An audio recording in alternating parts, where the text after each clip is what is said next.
Welcome to the channel and welcome to this 2,000 point match play game of Blood Angels and Tyranids.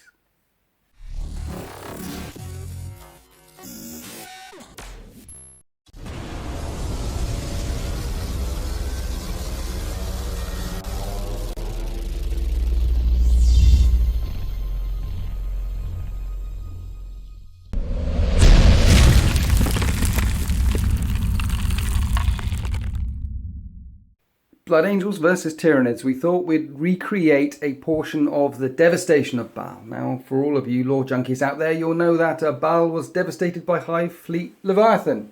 But I have Hive Fleet Kraken. So, and I'm not going to change Hive Fleet Kraken to Leviathan for this game because they're all painted in Kraken colours and I want to play Kraken. So what we're saying is on this particular portion of Baal Secundus, we have an installation under threat here, which was left by the Blood Angels. They decided not to come to this particular battle grid, and Leviathan is not on this particular battle grid, but a splinter of Hive Fleet Kraken has turned up during the devastation of Baal. A tiny little piece, a wafer thin mint, has turned up and is racing towards this battle grid, and the Blood Angels want to defend it. And so we decided to go way back in time to Chapter Approved 2017 and play Recon because narratively it's perfect. Look, while moving through no man's land, you've located a site of surprising strategic importance. Reinforcements are rushing in to help you claim this prize for yourself, but your enemy is striving just as hard to rip it, or in my case, claw it from your grasp. So this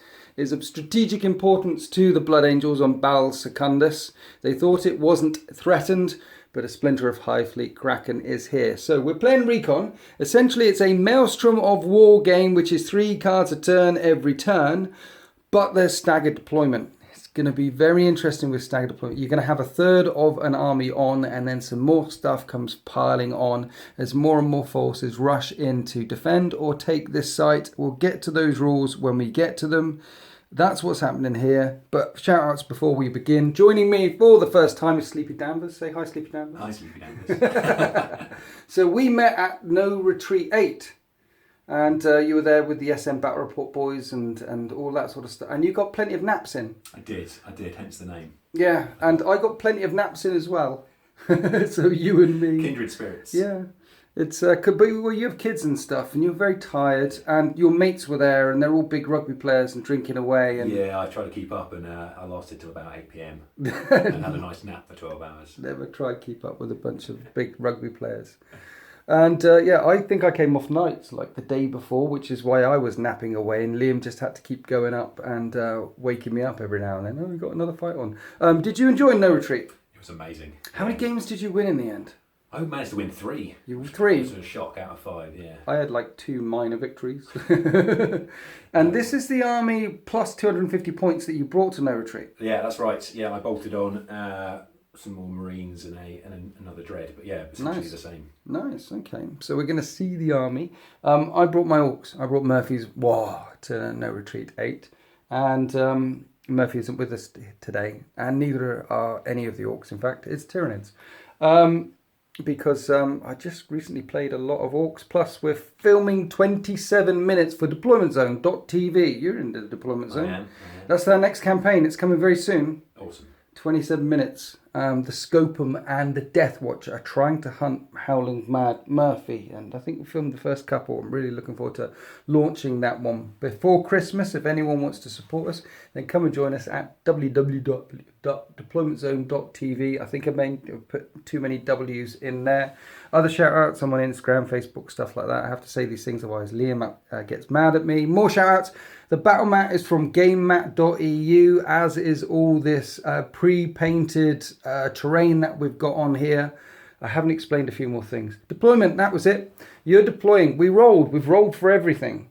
So it's 24 inches hammer and anvil deployment. The Blood Angels are going to be here. The Tyranids 24 inches hammer and anvil deployment will be coming on this way, but there'll only be a third of the army starting in turn 1, and he who goes first, more forces will start spilling into the site, which is going to make it very interesting. See, my Kraken force, I need to get up in the grill really, really quickly, and I might be pinned back for a turn or 2 before I can start spilling forward. So it's going to be interesting. I think it's going to be... Have I said everything? I think so. All right, let's go have a look at the RBs. Right, this is bang on 2,000 points worth of Hive Fleet Kraken. Kraken, you can always fall back and charge.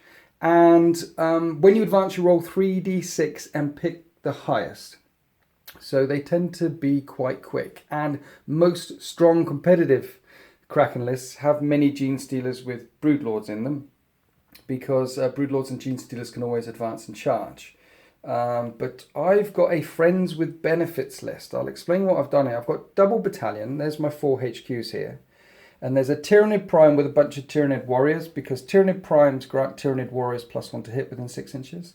There's a Neurothrope with a bunch of Zoanthropes, because he gives them reroll 1s for their psychic tests. These are brain bugs screaming away. The Broodlord grants Gene Stealers +1 to hit, so long as they're within 6 inches. And the Tervagon gives little baby Tervagants reroll hit rolls of 1 in the shooting phase, so long as that stays within 6 inches, the little ones. And she's spawning more and more of them, as you can see spilling out of her belly there.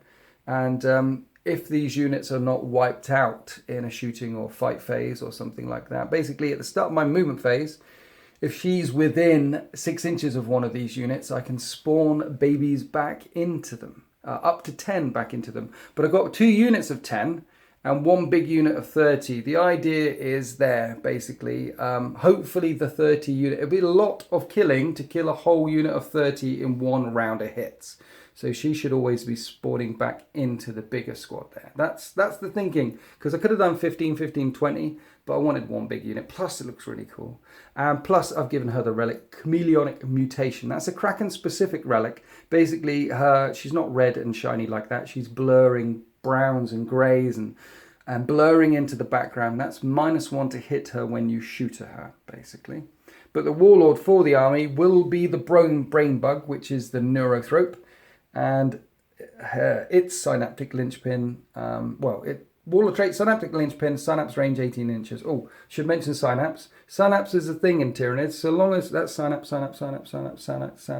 So long as all the little bugs are within Synapse range, which is 12 inches or 18 for my Neurothrope, they don't have to take morale. So most Tyranids are pretty fearless. They don't suffer any penalties during that morale phase, typically. And there's also Shadow in the Warp is a thing, which is an 18-inch range from all these Synapse creatures and the Warriors and the Zoanthropes, which is -1 to the enemy's psychic tests if they want to. If they come closer and closer to the hive mind, it scrambles their brain a little bit.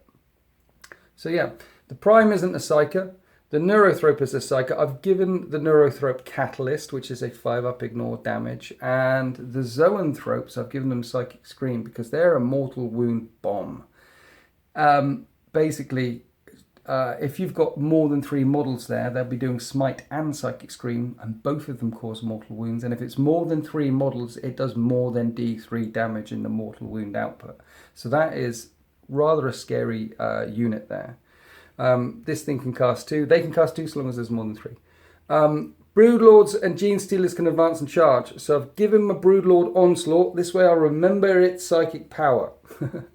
And basically he can point at a Tyranid unit and that unit can then advance and charge. So like putting on my Screamer Killers or something like that. Or he can put it at a shooter unit and they can fire their assault weapons without penalty if they advanced. And then I've mentioned this one's got the Horror. Have I mentioned the Horror? It's got the Horror on it. So 24-inch range, -1 to hit. You put it on an enemy unit, makes them -1 to hit. So not only with Chameleonic Mutation, -1 to hit her with shooting, she really doesn't want to die, basically. I've done my psychic powers like that so I remember which one's got which in accordance with their abilities, normal ability. Am I making sense here at all? Yeah, to me. So loads of little bugs screaming around all over the place, Friends with Benefits list, and then I realised I didn't have much anti-tank except for maybe the Smite output here.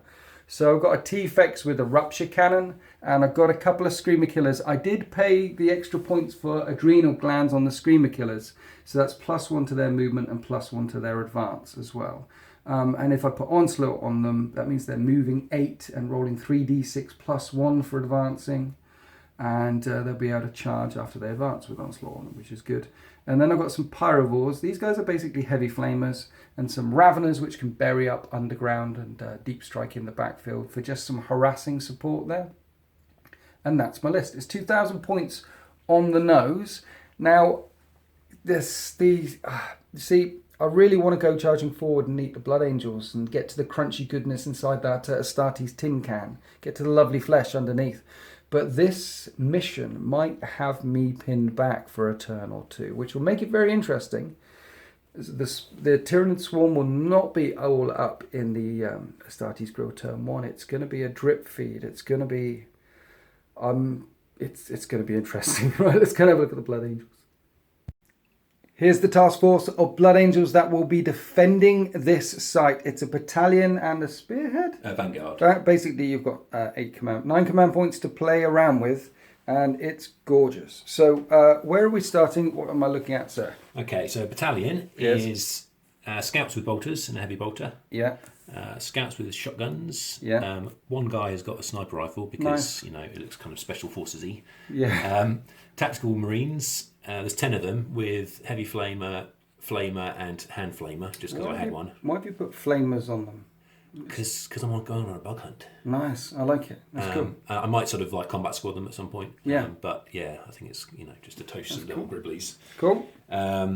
So that's a battalion. The HQs for that are the lieutenant with a power axe and combi plas. And he's got a jumping pack as well. Yeah, it's quite a mobile force. Yep. A captain with the standard Blood Angel captain loadout of a Thunderhammer and Storm Shield. Yeah. He's got a relic jump pack, which is called the Angel's Wing.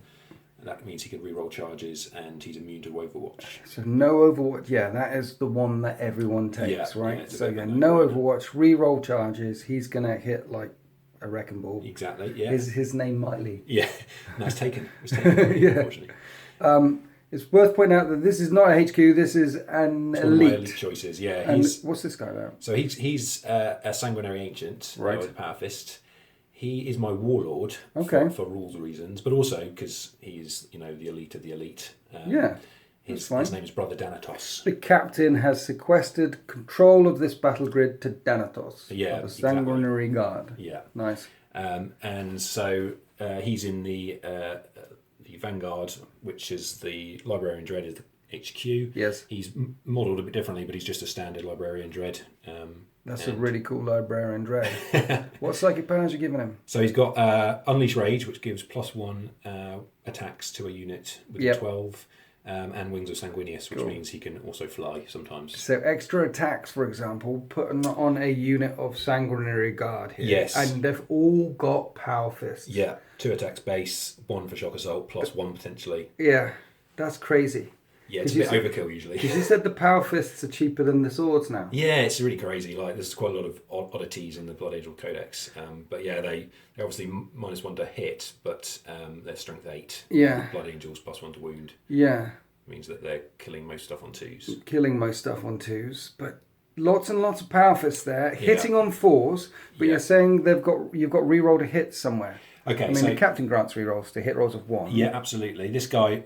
If they're within 6, if the model's within 6 of their warlord, yes, which is sort of the important bit. It's annoying. It should be unit. It should be unit, I think. Yeah. If they're within 6 of the warlord, they get reroll failed hits.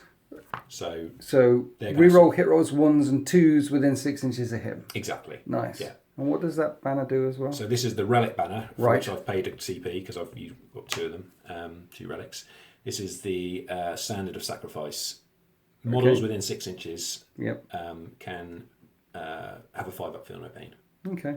The relic, this banner also gives reroll 1s to wound in combat. So that's the relic banner. Yeah.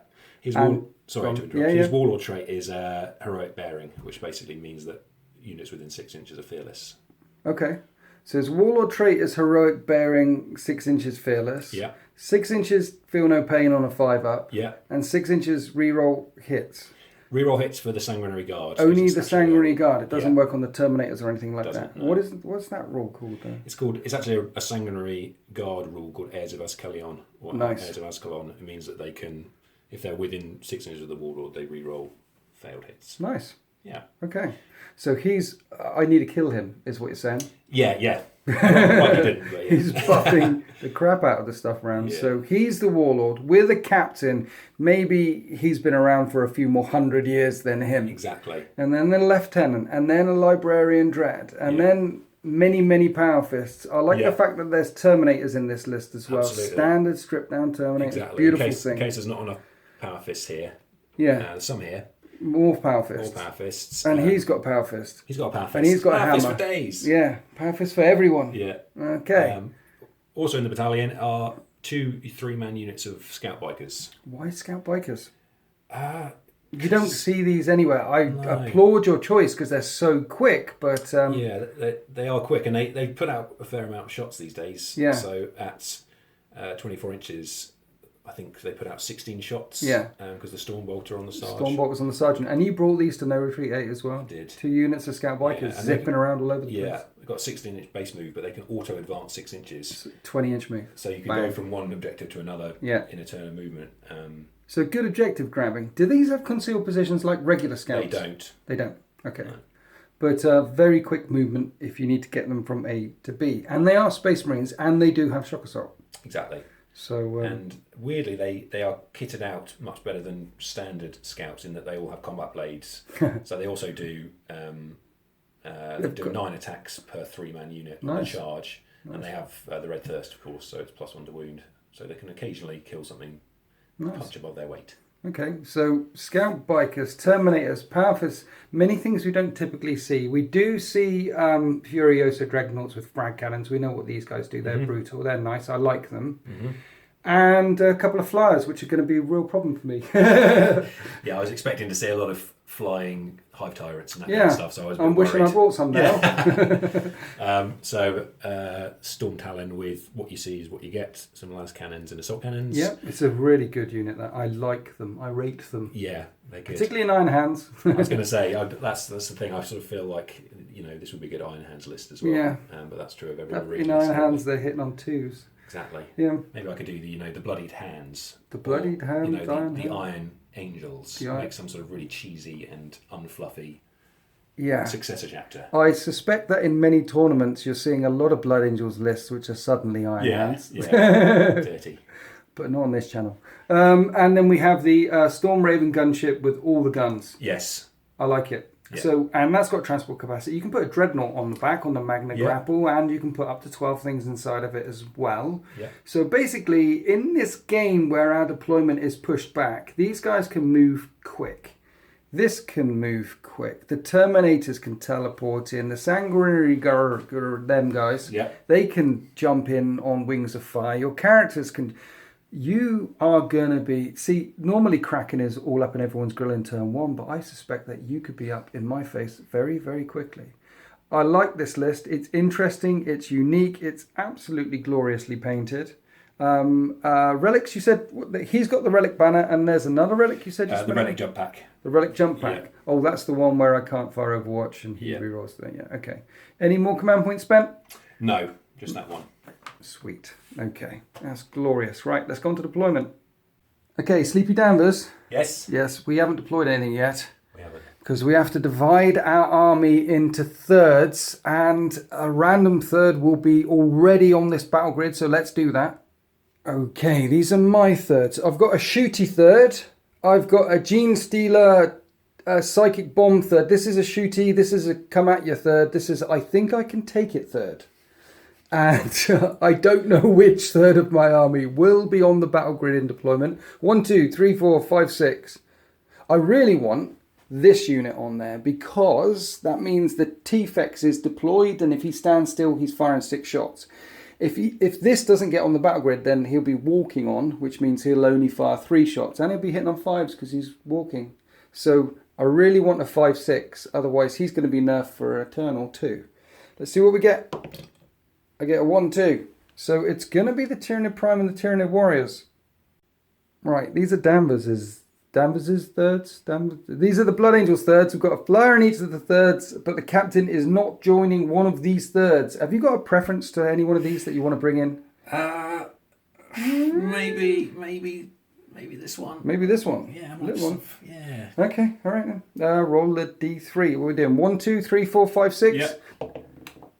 5, 6. It's the Storm Raven. I like it because all of these guys can fit in that, right? Yeah. So it's like it's come zipping onto the battle grid first. Interesting.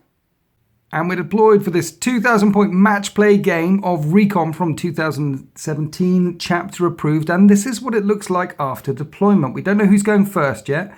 But Sleepy Danvers dropped before me, so he's going to get +1 to the dice roll. Essentially what we've got is the tactical squad has combat squadded up. 5 are in the Storm Ravens, so 5 are on foot with a lieutenant. Does he have a name? Nazario. Nice. Nazario's down there. These guys are obviously flying over this particular battle grid and have seen the Gene Stealers, have seen Kraken advancing in the distance and are quickly calling their remainder of the Blood Angels forces to this site. It cannot fall. This listening station, this outpost cannot fall, and the rest of the Blood Angels will either be teleporting in or coming in from the board edge from Sleepy Danvers' deployment zone here. The lieutenant's there. And there's the Furiosa Dreadnought is maglocked to this Storm Raven grav harness as well.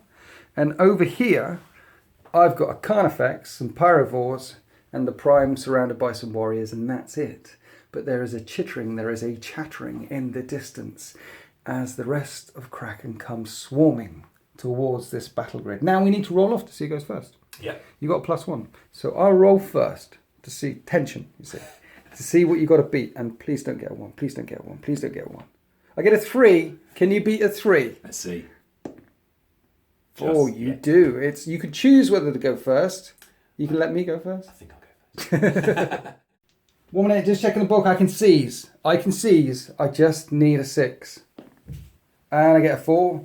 The Tyranids don't seize the initiative. The Blood Angels have the initiative. Let's go to Blood Angels, turn 1. Okay, the Blood Angels have arrived to this site and they want to defend it. Defend 1, defend 4, and decapitate, strike. Take out the only character on the board. Take out that Tyranid Prime for a point. We're partway into the movement phase here. The tactical squad have advanced into the installation and are defending Objective 4. There's Objective 1. They're nowhere near that right now. And the Storm Raven screams overhead. The Tactical Marines and the Dreadnought are still inside it. And at the end of your first movement phase, the rest of the Blood Angels, well, we're going to find out how many Blood Angels are going to come pouring into this site.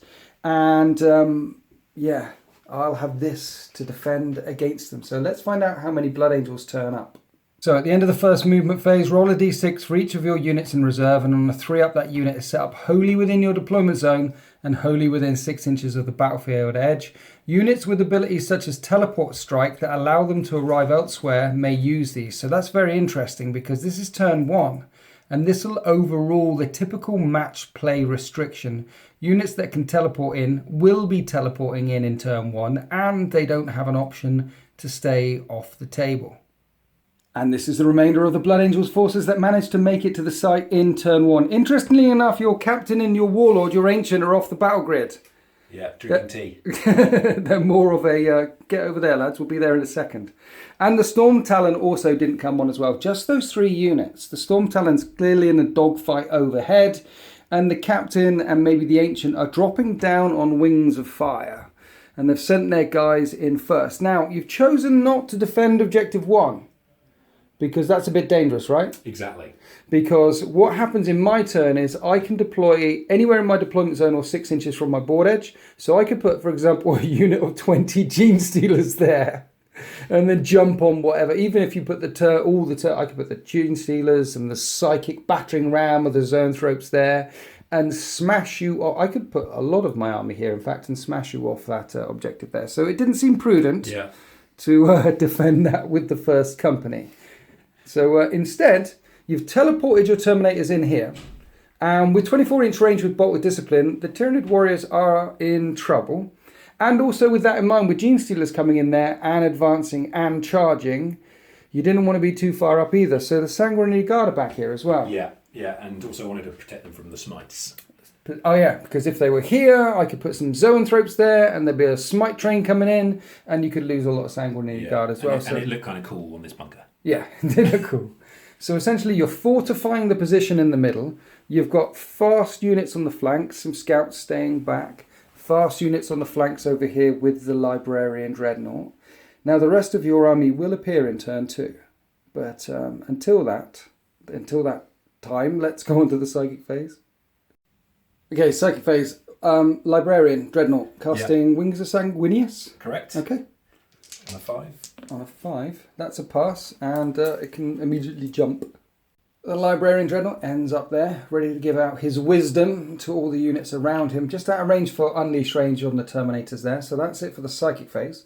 Let's shoot some guns. Start off with the Storm Raven with all the guns. The Hurricane Bolters are going into the Pyrovores down here, and all the heavy guns are going to be hitting that Carnifex. You've also spent a command point on Wisdom of the Ancients, so re-rolling hit rolls of 1, given out by the Librarian Dreadnought there. Okay, so 3s to hit the Pyrovores, sir. With the reroll, that was 9 hits. You're winning on 4s. And that... ones, actually, because of... The left hand... Oh, yeah. The lefty is there. Cool. So, 4 wounds? 4 wounds. 5 wounds? 4 wounds. 4 wounds. They have 4 wounds each and a 4-up save. They're not in cover. Good work. So the mass reactor rounds just bounce off the Pyrovores there, but can the Carnifex withstand the shots from the multi-melter? Hitting on 4s though because of the Sporosis, so that's 1 hit. It'll win on a 3. And that's, what's that? That's cocked from my reroll. That's definitely cocked. That's a wound, AP -4. I don't get a save, D6 damage. And it's got 4 wounds left. Right, we've got 2 glass cannons coming in. Hitting on 4s. Oh, solid hits. Wounding on 3s. And they both wound. I need 6s to keep my... Oh, he's in terrain? Is he 50? But no, he's not. 6s. No, 2d6 damage. And the Carnifex falls, and that is first blood. All right, the first monster slay. What are we going on to next, Sleeping Ambers? The Terminators will fire into these warriors here. Terminators. 20 shots with Stormbolters, yeah? Yep. Hitting on 3s. Oh, mama. And winning on 4s. 5 wounds come through. They have a 4-up save, which is a 3-up save because I'm wholly within a terrain feature there. And I make all of those saves as well. Interesting. And interestingly enough, that's the end of turn 1 for the Blood Angels. They have got first blood. First blood is in effect, not first strike. And they are defending objective 4. And they have got a significant footprint on this battle grid. But let's see how Hive Fleet Kraken responds in Tyranids, turn 1. This is the will of the hive mind. They want to take this site as well. Defend 2, defend 3, and hold the line, which you can't score in turn 1. Here we are partway through my movement phase. There's objective 2 and 3 I need to defend, so I'm not going to be able to get near them. And I don't know what else is coming in on my from reserves yet in turn 1. Pyrovores have pushed around. The warriors have shifted a little bit around here. Now, the options that I had were move the warriors out so they get absolutely lit up and bring other units in within 6 inches of my board edge and be really, really aggressive, which will unleash the terror, the horror of the Blood Angels into my lines, and you'll have a significant punch back. It would really, really sting. Or what I can do is play a bit cagey in turn 1, which is not very Tyranid of me. Play a little bit cagey. There'll be some Daka coming out, and potentially you've got a strat upon Wings of Fire. Yeah. So these guys, you could pick them up and drop them down, and then they'll smash something, but then they'll be dead because they'll be the only things in my line. So I think the tactic in this stage is to be cagey in turn 1, because the punch back from the Blood Angels is not going to be significant as they rush into this site. Well, it is going to be significant, but not as full-on significant if I put everything in harm's way. So let's see what I managed to get. Right, the rest of my forces come on, and things went badly. The first thing is the Tranifex isn't on the battle grid. So it's going to walk onto the battle grid in turn 2, which means it's hitting on 5s, 3s. The one thing that I wanted on there to shoot your big flying thing down isn't here. And the other thing that didn't happen was the Broodlord came on, but his Gene Stealers are lagging behind. Maybe they found some nice Blood Angel scouts out there in the wasteland somewhere, and they're busy scrabbling away on their carcasses. So you deploy 6 inches from the board edge, wholly within your table half. So I could deploy up to 24 inches in, but of course Sleepy Danvers deployed 24 inches up here. So even with the 24-inch smite from the zone thrope, I wasn't in range of hitting the Raven or hitting the Bikers. Now the other place I'd have really liked to put the smite bomb was round here, but after getting down and having a look, there's a large line of sight blocking terrain piece in the middle of the table, so I couldn't have smitten the Terminators either. So the smite bomb can't hit them. The smite bomb can't hit anything. So the Neurothrope is here with the Zoanthropes around it, protecting it with a Broodlord with no Gene Stealers, which can't jump on anything at all.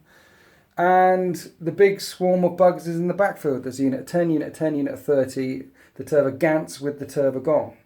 So I'm quite, in a way though, I'm quite pleased that I moved defensively with the stuff that I had on the table. Yeah. Because if I had pushed these guys forward, the Pyrovores and the Warriors, then they'd be in a lot of trouble. They'd be really opened up to what you can do back to me in your turn 2. But this way, look, it's recon. This is the game. The forces are spilling in towards this site. The Blood Angels had the initiative here, and the Tyranids have been forced to react. It's very, very interesting. So we're in the psychic phase. He's got Catalyst, my Neurothrope, my Warlord. I'm going to Catalyst up the Zoanthropes because I don't want them dying to las cannons and things. I need a 6. That passes. Okay, that's good. Now, I can smite out of range. I've got advance and charge on that one. Can't do it. I've got horror on the Tervagot. Can't do it. That's the end of my psychic phase. I can just catalyst up the Neurothropes. Pyrovores out of range for shooting. All the Warriors out of range for shooting. That's the end of my turn 1. I'm just deployed. I'm not defending objective 2. I'm not defending objective 3. I'll ditch defend objective 3 from my hand. Yeah. Let's go on to the Blood Angels, turn 2. It's 3 points to 0 as the Blood Angels managed to defend Objective 4. Now they still need to defend Objective 1 and secure Objective 5, which is interestingly, that's the only objective that the Tyranids control. So these two are unlikely. Psychological warfare as well, make the Tyranids break. That's unlikely too, but 3 points to 0 for the Blood Angels. Here we are at the very end of the Blood Angels movement phase, and they've been told to take this site to secure it from the splinter of Hive Fleet Kraken. And what this mission has been allowed them to do is basically move around and place the units where they want to, essentially, by the end of turn 2, and put a significant foothold in the installation in the middle of the battle grid. There's a lot of smite on the other side there, so the Blood Storm Raven has zipped across this side of the battle grid, and upon wings of fire, the Lieutenant jumped up and landed here. This has allowed Sleeping Ambers to do 2 things. One, I won't be able to get hold of the line because there is a unit in my deployment zone. I have to kill the Storm Raven and the Dreadnought and the 5 Tactical Marines that are inside it, and the Lieutenant to get just 1 point for hold the line, and also it allows the Blood Angels to start defending Objective 1. When my reserves come in at the end of turn 2 movement phase, they still follow the reserve rules. So if I bring in some Gene Stealers here, 20 Gene Stealers, they'll be 9 inches away from that Storm Raven, and I won't be able to charge and take that off you. And I can't target him either because he's a character. So it looks like a very good move there, defending this objective, pushing my reserves back, which will appear within 6 inches of my table edge on this side, and also stopping me holding the line. However, the jump captain, who was slightly delayed to this battle grid, perhaps he adjusted his trajectory down. He said, no, I'm not landing in amongst the installation. I am going to take the fight to the enemy. Has landed there, deep in my lines, and I've got to kill him as well for hold the line. And it looks like he's going to charge through.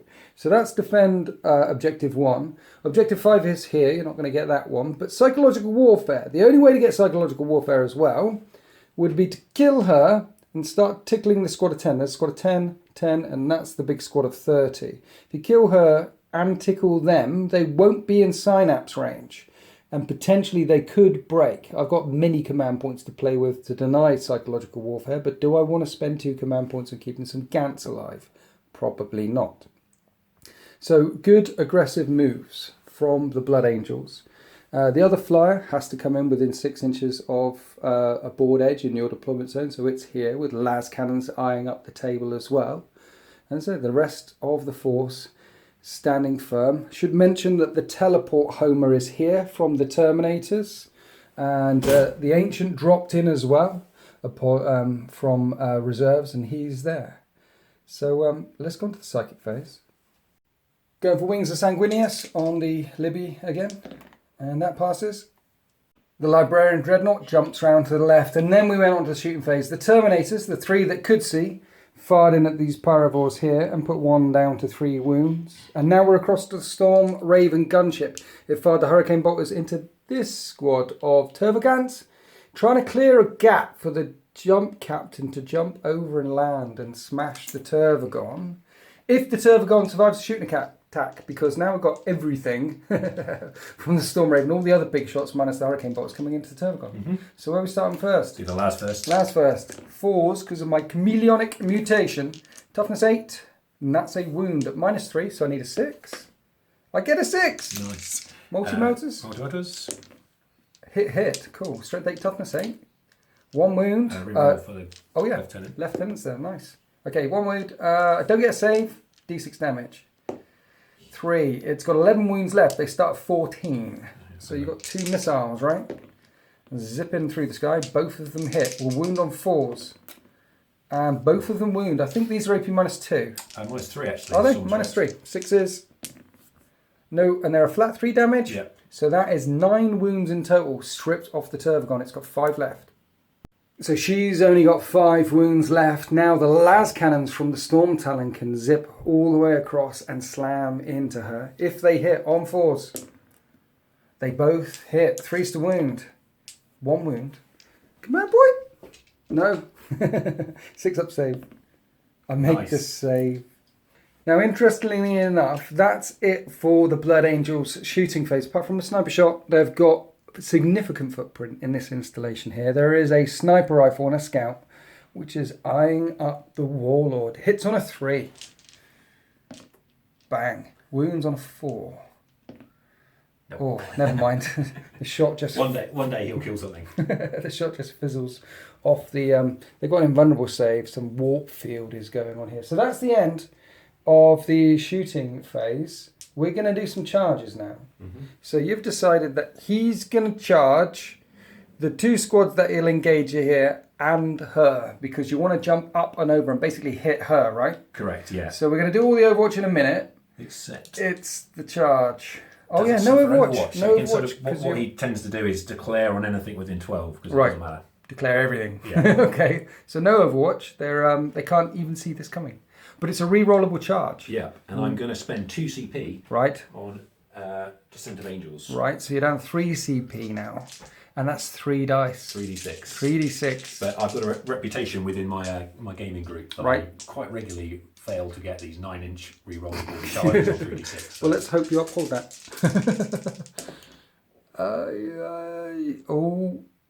He's angry. Right, so the jump captain ends up there right next to the Tervagon, and you're spending another CP on what now? On a Red Rampage. What's that? Basically, I roll D3 and get that many extra attacks. He's got 5 attacks already. 5 attacks on the Tervagon with only 5 wounds left. You would surely. You would be amazed how many times this is. I roll 6 2s or whatever, quite often. I guess you absolutely want to make sure she dies. Yeah, exactly. Okay, so an extra D3 attacks for 2, and you've got 5 attacks on the charge with Shock Assault. Yeah, 4 base plus 1 for Shock Assault. Yeah. I didn't make him Death Company. No. I would have given him an extra one, but 2 extra for there. You said you normally do make him Death Company, but it didn't make sense in this narrative, which I love you a little bit for. Yeah, well, he's red as well, so I don't know. He just feels like they'd have painted him black, maybe. He's probably doing that. Right, 3s to hit with your Thunder Hammer. And reroll 1s. Okay, that didn't help. 5 hits. Right, you're strength 8, I'm toughness 8, but you're a Blood Angel, so +1 to wound. Yep. 3s. 4 wounds. Now they're -3, 3 damage, and I've got 5 wounds, so you need 2 of these to get through. So basically, if I make 3 6s, I live. They do with 3 6s. How hard can it be? Really hard. She's dead. She goes nuts on a 6, which is like an explosion, but just like really angry. That doesn't work. And the other thing that happens is when she dies, I roll a d6, and every Tervagant unit around her within 6 inches loses that number. So this unit will lose 3, that'll lose 3, that'll lose 3, and that means psychological warfare is going to be a problem. And so the Tervagon has been destroyed by the might of Captain Malio there, just smashed him down. And the captain's in his happy place, surrounded by Xenos. He can stay there all day, swinging away his hammer as far as I'm concerned. I've piled in. I've left a gap to see. This is one big unit. This is the other unit. In total, I've left a gap so I can count. 14 attacks back. I hit on 4s. I get 6 hits and wound on 5s. And I get a wound. Has he got a normal 3-up save or a 2-up? And I scratch him. I scratch the paintwork. And that is the end of Blood Angels. Turn 2. Now you are defending that objective over there. You haven't taken this objective, but psychological warfare is a thing. These 2 squads are in synapse range. This one isn't. And they're leadership 5 and lost 3 in the explosion. So I'm not going to spend 2... Mind you, what else am I going to spend my command points on? But they are just little bugs. But then I could just spend a command point to reroll 1. So I'm going to roll. I'm going to roll 2 plus 3 is 5. They hold. Maybe they're just really angry that Mummy died. And so at the end of Blood Angels turn 2, it's still 3 points to 0 in favour of the Blood Angels. But at the end of my turn, they're going to get another 2 points for defending that to make it 5 points to 0. Unless I manage to score some points. And I am way over here. And the Blood Angels are way on the other side of the battle grid. It's an uphill fight for Hive Fleet Kraken as we move on to Tyranids, turn 2. Here are my orders. I ditched one of those defend orders last turn. I've still got to defend 2, which is deep within the Blood Angels line. Secure 4, deep within the Blood Angels lines. They have significant ball control and hold the line, kill every single Blood Angel in my deployment zone. These are really, really tough. Right, the orders from the Hive Mind are not good. So at this point, to stop the Blood Angels racing into the lead, I think I have to burn one of these, spending 2 command points. Let's burn the defend one. And let's draw another card. Secure objective 6, or am I anywhere near 6? Here we are after the Tyranids movement phase. That took a very, very long time. Because things coming in can only be within 6 inches of your board edge and in your deployment zone. So I've got a big swarm now here, which is looking at the big castle over here. And I had to spend a command point on a reroll for an advanced move, which is ironic because I rolled 3d6 and picked the highest anyway. I think I rolled a 1 and 2 2s.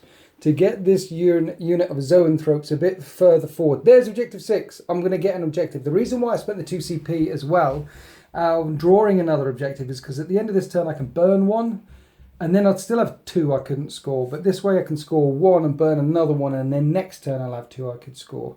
Because I can score that. I'll get a point. I'm not defending, and I'm certainly not holding the line. So I need to start pushing out. It is turn 2. So the pyrovores are being a threat. You're going to have to deal with them and a bit of bait. Come forward, come at me. The warriors have moved round here to try and take on the Storm Raven. The big swarm have decided to continue swarming the captain. If he stays there all day in his happy pace, smashing away at some Tervagants, I'm happy with that. Of course, you told me you could use it upon wings of fire and jump back out of there if you want to and land somewhere else, and it doesn't count as coming out in the movement phase. I don't think it counts as falling back. Okay, right, okay. So it doesn't count as falling back. So you could jump out of there and charge something else as well, but then you'll all be out of command points. But because he was there, I wanted to put the Tyrannifex over there so we could shoot it, have a wider angle of fire in the next couple of turns, but I couldn't put my T-Fex there because it would have been within 9 inches of your captain. So actually coming around and forcing that this way is forced my hand when I've come to deploy my stuff. So I'm pushed up around here. The Broodlord is there with the Gene Stealers, the Neurothrope is there with the Zoanthropes, the Carnifex is there. This is my push, along with some bait in the middle of the table, and now I need to start making the Blood Angels bleed. But before we do that, we go on to the Psychic phase. And I've got Catalyst from my Neurothrope, and I'm thinking about putting it on them, but I think they're going to die anyway. So if you're going to shoot an assault and kill the Pyrovores, maybe it would be worth putting it on something else instead. Yeah, I think Catalysting them up is going to be a waste of time. I think there's not going to be a lot of firepower coming in on the Neurothrope, so I'm going to put Catalyst on the Tyrannifex, because right now it's hitting on 5s because it moved. I'd like it to survive until the next turn. I need a 6. That passes, and the Librarian is too far away to deny. And the other powers from the Neurothrope are out. He's got Onslaught, that's useless. So the only other thing I can use is my Smite on Zoanthropes. And by advancing them 24-inch range, it will hit your Terminators. I need a 5. And I have to spend a command point. Oh, no. And that would have been D3 plus mortal wounds on your Terminators. And I haven't hurt you yet. The Blood Angels casualties so far is 0. Okay, so that's the psychic phase done. Right, let's shoot some stuff. The Pyrovores will spit at the Terminators. 10-inch range, flamers. This number of auto hits. Strength 5, wounding on 3s. These are AP -1, but you're in a terrain piece, so 2 ups. Oh, you failed 2, but that guy gives you a 5 up for no pain, right? Yep. 1 dice. I kill a Terminator. Finally, a Blood Angel casualty. It's melted to acid spray. Right, now I haven't got very many guns left. I've got the Warriors. They're definitely going to be shooting at the Storm Raven because nothing else in line of sight and range. So I might as well do the Tyranids effects into them as well. Hits on 5s because it moves. That's flying, so I'm hitting on 6s. 1 in 6 chance. 3 shots. It misses. Right, let's do this unit of Warriors at the Storm Raven. I'm hitting on 4s because there's a prime next to me. This is all the Death Spitter shots. And they're strength 5, so I need 5s, and that's okay. 3 at -1, 3 4-up saves. I scratch it, it takes a wound, and then the Venom Cannon does D3 shots for 1 shot, which will hit on a 4, and it's strength 8. It doesn't wound. Now the prime will fire up. It hits on 4s because you're flying, and it wounds on 5s with its Death Spitter. It wounds at -1, another 4-up save. No, okay. And then the other squad of Warriors, 4s and 5s, and it does 1 wound at -1. And I scratch it. How many wounds has it got left? 12. 12. I'm getting there. 2 down, 12 to go. Venom Cannon has 2 shots, which hit on 4s. 1 hits. This is strength 8. This will wound on a 3. It doesn't wound. Alright, 2 wounds isn't enough, so spending 2 command points with a single-minded annihilation, let's fire again. Pick an infantry unit and it can fire again at the end of the shooting phase, because this is the end of the shooting phase. 4s to hit, I get 4 hits. 5s to wound, I get a wound. I've got a wound, which you save. Oh. Venom Cannon has 3 shots this time, which will hit on 4s. I hit once, it's strength 8, it doesn't wound. And the dust settles. That's the end of the shooting phase. Then we went into the combat phase. I piled in down here and scowled at your captain, did no wounds to him, and you killed 1 bug. You just hammered 1 into the ground, killed 1 back again. Then I passed the leadership test on that squad. Actually, I think they're in morale anyway. Yeah. So he's still locked up. But that's the end of my turn too. I get a point for securing an objective. It's 3 points to 1. But you get 2 points for defending that objective there. It's 5 points to 1. The Blood Angels are in the ascendancy. They have a significant footprint inside this installation here. But all forces are now deployed on the battle grid. They know where the enemy are. Now it's their time to press the advantage as we go on to Blood Angels turn 3. Here are the orders from Captain Malio. Hold the line and secure objective 4. They are holding the line. They are on objective 4. There's 2 automatic points. Secure objective 5. Get that one off the Tyranids. That one's a bit harder. Here we are at the end of the Blood Angels movement phase. They're holding the line with 3 units wholly within the deployment zone, and they're securing objective 4. The greatest heroes of the Blood Angels are staying back, but they are securing this installation. And let's face it, if I come forward, when I finally come forward, there's some Terminators and there's some Sanguinary Guard. They're ready to jump on me. And we did the psychic phase. He's got wings, a Sanguinius one more. Yep. And he's smitten and he killed one of these Pyrovores there. And you've put the bikers zipped round in front of that squad there, because when the Zoanthropes come forward and the Neurothrope, there's a lot of smite coming this way.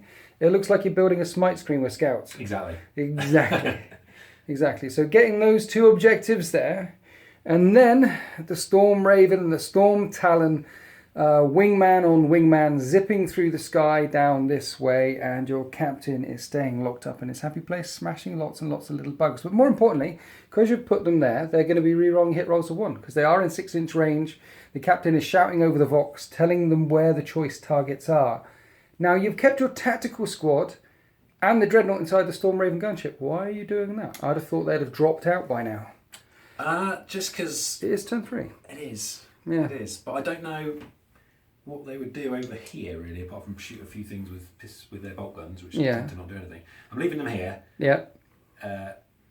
And for some future purpose. But if I blow it up as well, all of a sudden there'll be a tactical squad and some dreadnoughts right in front of me, right down here. So I've sort of placed it in such a way that hopefully you can't get to a position unless these are still alive at the end of in your movement phase. I don't think you'll be able to wrap it and blow it up and kill it on the side. There is a risk of a wraparound. There is a risk. But there is also a chocolate treat inside.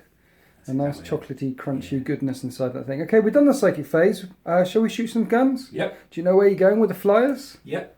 Okay, what we do? I'll start with the little guy. Yes. And I'll shoot his las into... Big Bertha, yeah. Yeah. And then the assault cannons, I think, into this unit of Raveners. Okay. So, las. Las. Hitting on 3s. And wounding on 3s. And 1 wound. It's AP -3, so I get a 6-up save. Which I fail. D6 damage for 3. I've got Catalyst on him. And come on, thank you. 5s. Oh, nice. Make them all. Okay, and then we're going to have 12 shots raining into the Raveners. 3s to hit. With the reroll, that was 8 hits and 3s to wound.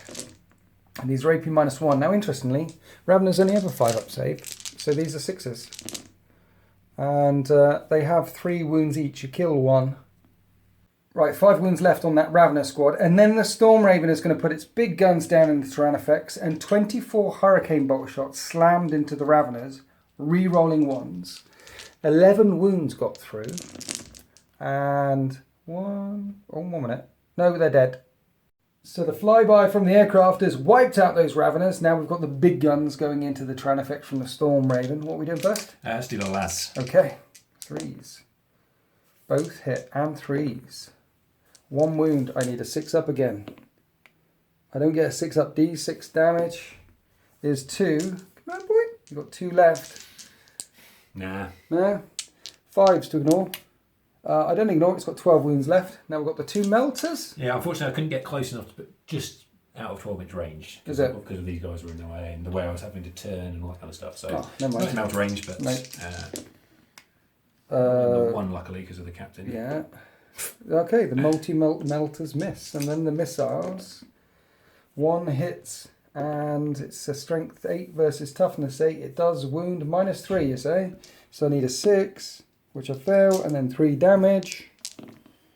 And I take 3 more wounds. That's 5 down. It's got 9 left. From the left flank, back to the Terminators, raining storm bolt of fire, down in at the Pyrovore. 16 shots, hitting on 3s. And winning on 4s. I have 6 4-up saves, and I failed 2 of them. Interestingly enough, this one's on 2 wounds left after the smite from your Librarian Dreadnought, so it dies, and on a 4, it blows up and showers the nearest enemy unit in acid, giving it a mortal wound. Now the Librarian Dreadnought aims his melter in his fist down at the Pyrovore, hitting on a 3. Oh, never mind. But it's not over for the Pyrovore. There's a unit of bikers there, threading the needle, firing in, and with bolter discipline on bikes, it's 4 shots each. Plus the storm bolter for the start. Oh yeah, plus the storm bolter. 16 shots then, right? Yep. That's nice. I should put storm bolters on my sergeants. Yeah, I'm worried it's an index option, so it might actually get, nerfed or removed. Or okay. Oops. 4s. 7 4-up saves. This is where... Oh, it's dead. I was going to say this is where you really need the tactical doctrine, but Blood Angels don't get it. But you killed it anyway. On a 4, I'm going to kill a bike with acid explosion. I don't kill a bike with acidic explosion. So after those bikes killed the Pyrovores, this unit of scout bikers are going to thread the needle between these 2 rocks and try and take away some of the neurothropes or zoanthropes. Try and take away some of my psychic might. 3s to hit. 9 hits, winning on 4s. And only 4 get through. I have 3 up and vulnerable saves. I make them all. Right, last thing left to fire. We have the sniper hero in this squad of scouts. He's eyeing up one of these Gene Stealers. Just a Gene Stealer this time. Yeah, just, he wants to, he aimed a bit high last turn. Right, trying to get his eye in. Warlord. Yeah, so he wants to just Okay, 3 in. 3 to hit. He hits, 4s. Doesn't wound. He's missing. Then the guns of the Blood Angels fell silent. Then we moved on to the fight phase. The only fight was happening was there's your captain, your slam captain, getting swallowed by this swarm of bugs here. You killed 2 more, but I'm in synapse now. And I put 1 wound on him. He's bleeding. He's down to 3 wounds left, and if he bleeds, we can kill it. But you get 2 points. You get hold the line and just securing that objective over there, which makes it 7 points to 1 in favour of the Blood Angels.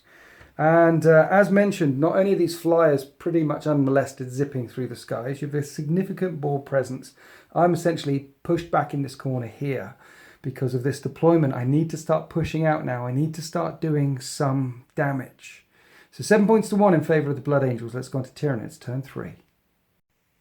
7 points to 1, but suddenly there's a chance. Hold the line, not going to get it. Too many units in my deployment time. Blood and Guts, kill something in the fight phase. I could probably do that. Master the Warp. If I pull off 3 psychic powers, I'm going to get D3 points back. And claw and scrabble and scream my way back into this fight. Here we are after the Tyranids movement phase. My chance to get back in this fight. I spent a command point on opportunistic advance as a Kraken specific stratagem.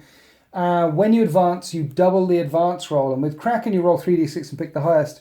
I rolled a fat 6 on the Gene Stealers, so they move 12. Plus their 8 that's a 20-inch move. And they can chance their Gene Stealers.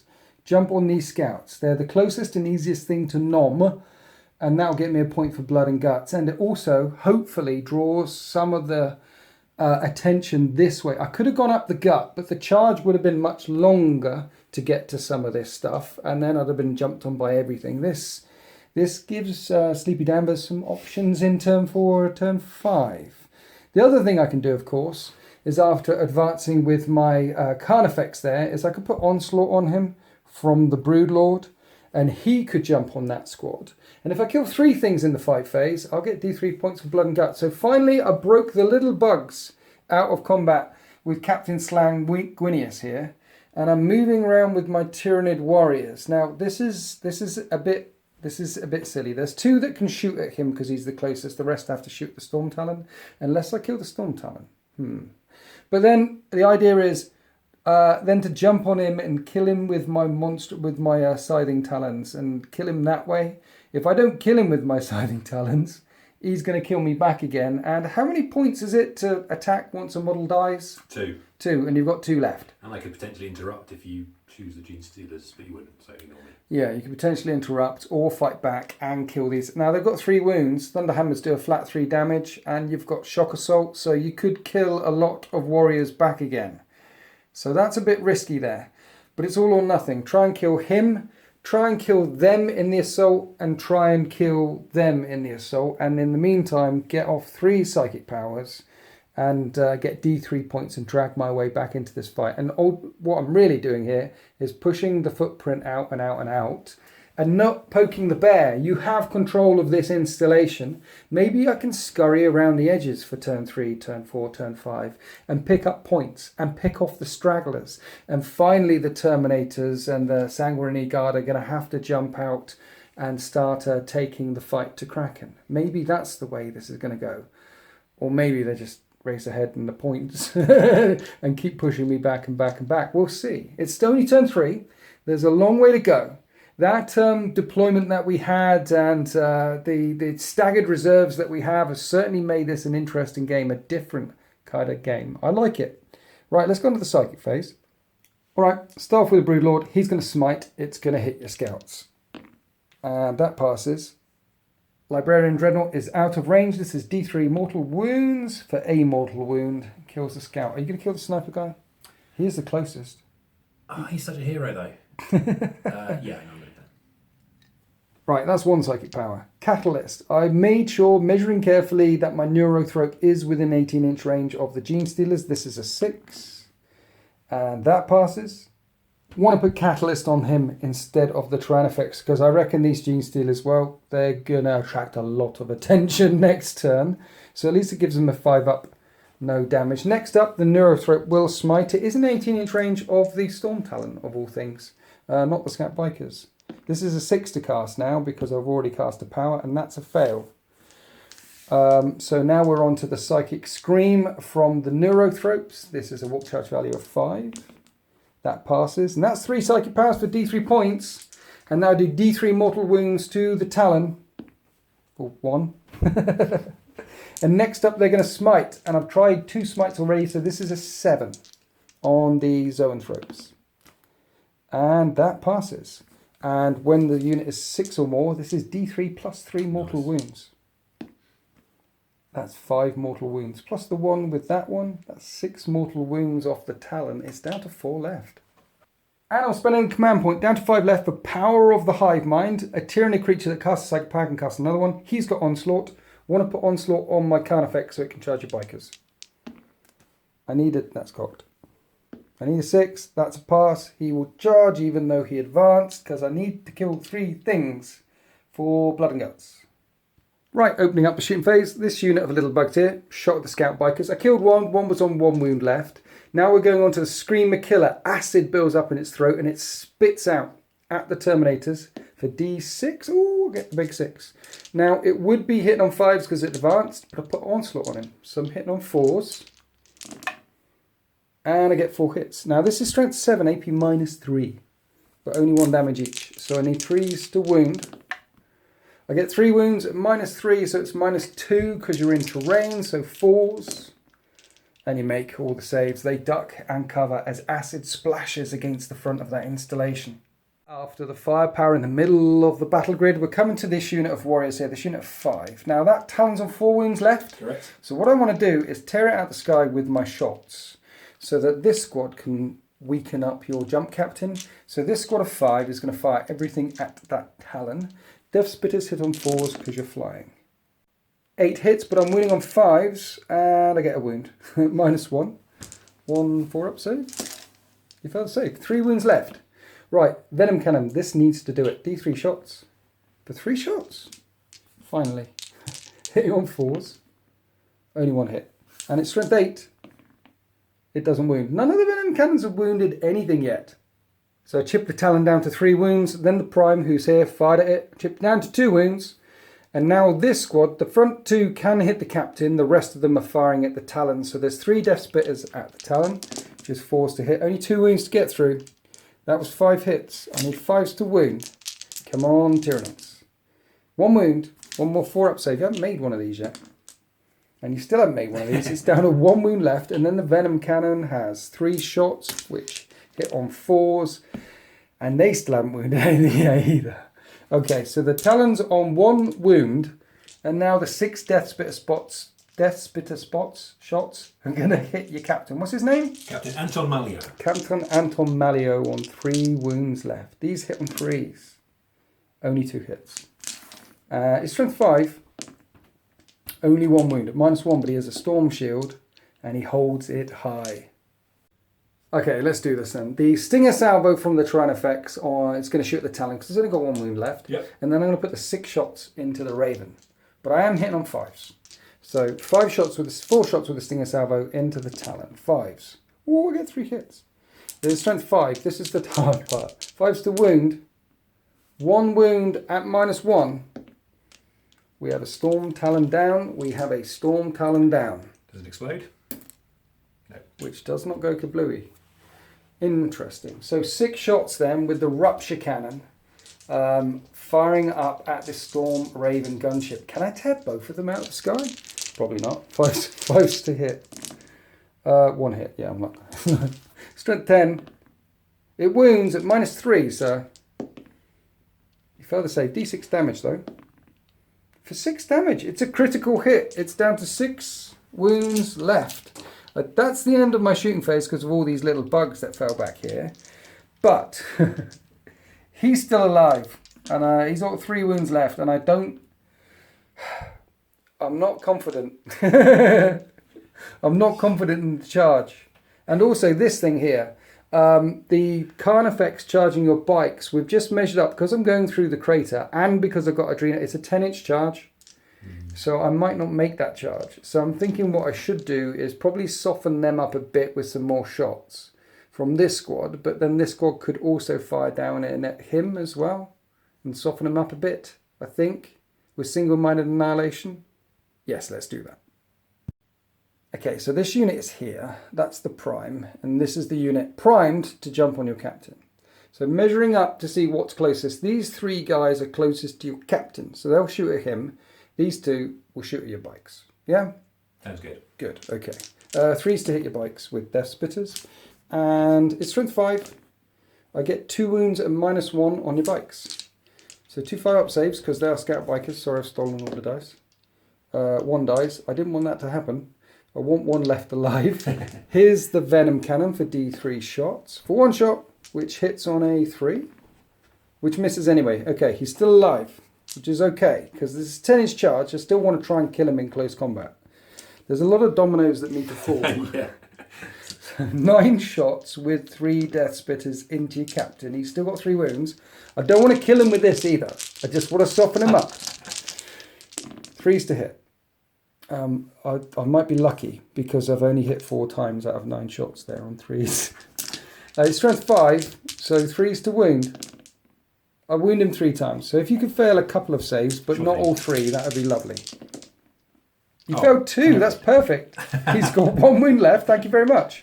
That's the end of my shooting phase. Let's charge some stuff. Right, then we move through into the charge phase. I made my charge with the warriors into the captain round here. No damage done on Overwatch. And the Gene Stealers got a slow charge and scrambled all over these scouts here. No damage done on Overwatch. Then we're coming across to this. We thought we'd get this on camera because the other ones were like 4s and 5s to get in. You fired. You did some wounds. But I made the saves on Overwatch. I actually rolled 2 6s to make my saves. And now I need 10. I probably burnt my 6s. Because I need 10 inches to jump on him. Remember, if I get all 3 of these guys, it's worth many, many points. Yeah. So no pressure on me. I need a 10. That's... I've got 3 points left. Yeah, screw it. Command point reroll. No! No! Right, the Carnifex growling and screaming fails to break through that train piece there. Maybe the firepower coming out of him from the installation was just too much. So we'll go on to the fight phase. Down here with 5 warriors attacking your captain. Now, warriors hit on 3s, but it's +1 to hit when they're in range of a prime. There's a prime, so I'm hitting you on 2s. I have 15 attacks. He has 1 wound left. Let's hit him. 2s. And Scything Talons, reroll 1s. 15 hits. They're strength 4 though, so I need 4s to wound. I drop 1, drop dice don't count. That many wounds. I got 10 wounds out of 15. 10 out of 15 on 4s, that's bad. 3 up saves to keep him alive. And he gets cut down. 1 minute, what? I'm considering using my last 2 CP. Yes. To only in death does duty end. Well, it would be heroic. It would be epic. I mean, technically I could kill a whole squad. -3, 3 damage each. I have a 4 up save, so every wound you get through, you kill a warrior. Yeah. You could kill a whole squad, but then all your command points are Spencer. How much is it on that pick them up and redeploy them stratagem, that Wings of Fire thing? That's 2 CP. That's 2 as well. But then after that, bigger... yeah, because I've only got 2 left. I have to pick them up, put them down, but then make a 9-inch charge, which I am bad at. Because I don't have the CP to make it a 3d6 charge, roll 3d6 charge. Well, how much do you want to kill some warriors? That's the question.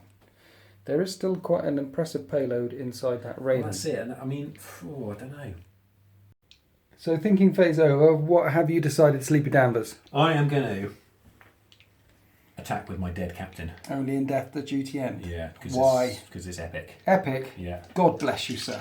So 3s to hit with a Thunderhammer. Rerolling the 1s. 2 2s. I know, it's horrible. Okay, 3 hits.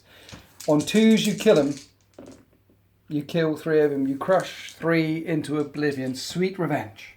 And so the captain falls. And then we moved on to the other fight, coming all the way up this side of the battle grid. And the Gene Stealers cut down those scouts like a hot las cannon through a Gretchen. They're gone. And that's where I've ended up after the consolidation move. And that's the end of my turn 3.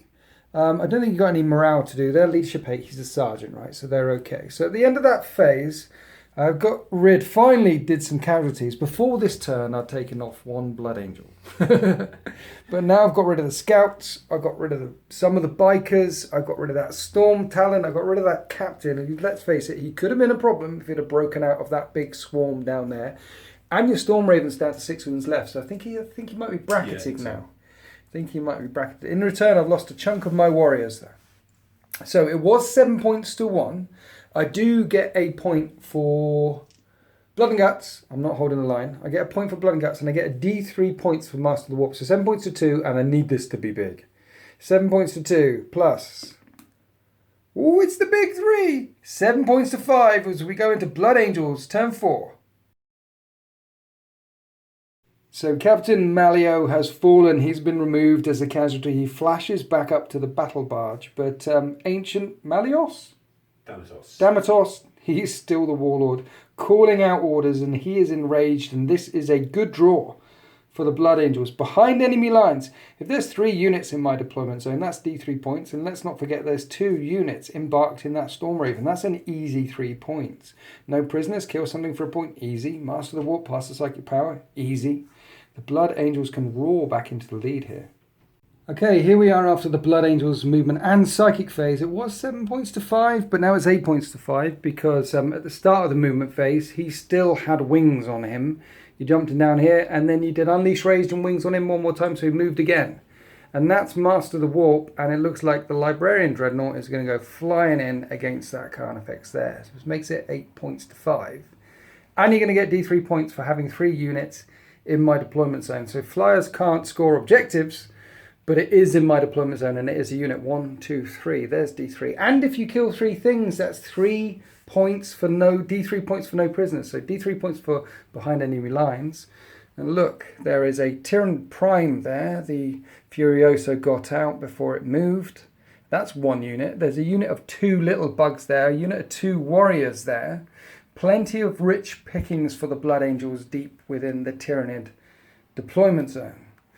And then we have bikes with many shots and a unit of Termagants hanging out in the wind there. And then we have the Terminators, and this line, you've strung them out because you're worried about the Gene Stealers double moving again and then jumping on your Sanguinary Guard. They're holding the fortress. They're holding this installation down that the Blood Angels were told to take. But there's going to be a lot of shots, and from the scouts up here, coming into these catalyst up Gene Stealers. So we're going to go on to the shooting phase, and this could be a painful turn for the Tyranids. And so opening up the shooting phase, this unit of scouts have been holding the rear all this time. They stay still, so with Bolt with Discipline, they're firing twice in at the Gene Stealers, firing twice with rapid fire weapons. So this is hitting on 3s with their bolt guns. 5 hits, wounding on 4s. And it's only 1 wound. I have a 5-up save with lightning reflexes, which I make. And then there's a heavy bolter that comes flying in. This hits on 3s, doesn't fire twice, and wounds on 3s because it's a heavy bolter. 1 more wound, 1 more 5-up lightning reflex, and a catalyst save. And the Gene Stealers are fine. After this unit of scouts fired, then the tactical marines fired in at the Gene Stealers and killed 1. And the Terminators have got a couple of targets. They can fire up here or fire downtown. So before Sleepy Danvers pulls the triggers on them, it's this unit of bikes with the Stormbolter firing in at this squad of Termagants here, hitting on 3s. 10 hits, wounding on 3s. And that's pretty good shooting techs. I have 6-up saves on those little bugs. And how many is that? 6 die. There's 1 left, but 2 of them are shotguns. So the shotgun's coming in. 3s and 3s.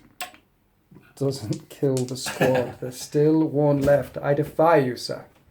Now we're moving to the Librarian Dreadnought that wants to charge that Carnifex, but before he does, Melt Gun to the face, hitting on a 3, which is a 4 actually. It's -1 to hit, even though you're really close because of the spore. It misses. From the Dreadnought all the way down into my battle deployment zone here, there's the Lieutenant that jumped out of that Storm Raven as well. He's firing his Combi Plasma into these 2 little Gribblies here, still looking for no prisoners. Firing both parts? Yeah. Okay, what are we firing first? Bolters. Okay, 4s, because you're firing both parts, and 3s. It wounds. I need a 6-up save. There's 1 left. 1 is left alive. Now the Plasma, which you're definitely overcooking. Definitely not overcooking. 4s. And killing on a 2. Good job. Yeah, good job. He kills them, and that is finally no prisoners. After the Lieutenant got his now the tactical squad are going to put everything into these 2 remaining warriors here. They got smashed by the captain last turn. So what do we start off with? There's a lot in this squad. I'll start with 2 bolters. 2 bolters. 3s to hit. 2 hits and 4s to wound. 1 wound. Can actually re-roll because of oh yeah, Lieutenant. Yeah. Okay, 2 wounds. 4-up saves. 1's on 1 wound left. And what else you got in there? There's a flamer. Hand flamer. Hand flamer. 5 auto hits. This is strength 4 now from the fact, which is good. So 2 more wounds. I'm going to reroll, sorry. 3 more wounds. 4s. You kill 1. There is 1 left alive. Heavy flamer? I'll go with flamer first. Normal flamer, okay. Style points coming up. 5 auto hits. And rerolling the 1s to wound. Only 1. 4 up. I make it. He's still alive. 1 still alive and 3 wounds left. But the nids are on fire. Sorry, that was my 1 auto hit from my heavy flamer. Not that much fire. Yeah. Wounds on a 3. Doesn't wound. You only burn 1 to death. So he's on fire. You could charge him. Yep. You could potentially charge him. What are you doing about that little one? This hero sergeant's going to try and plink him off. Okay, with the storm bolter and 8 shots. 3s to hit. 3s to wound. 3 wounds come through. 4 wounds come through. 6s. He's dead. Okay, that's 2 units killed. You get a 3rd unit, and that'll be D3 points for no prisoners. Where are we going to next? I'm going to shoot Ancient Faustus into this character, I think. All the guns? Yeah. Nice. Okay, starting off with... Frag cannon. 2d6 auto hits with a frag cannon. That's 11 auto hits. Strength? 6. Nice. Wounding on 3s. What's the AP of this? -1. I can reroll for this guy as well. Yeah, okay.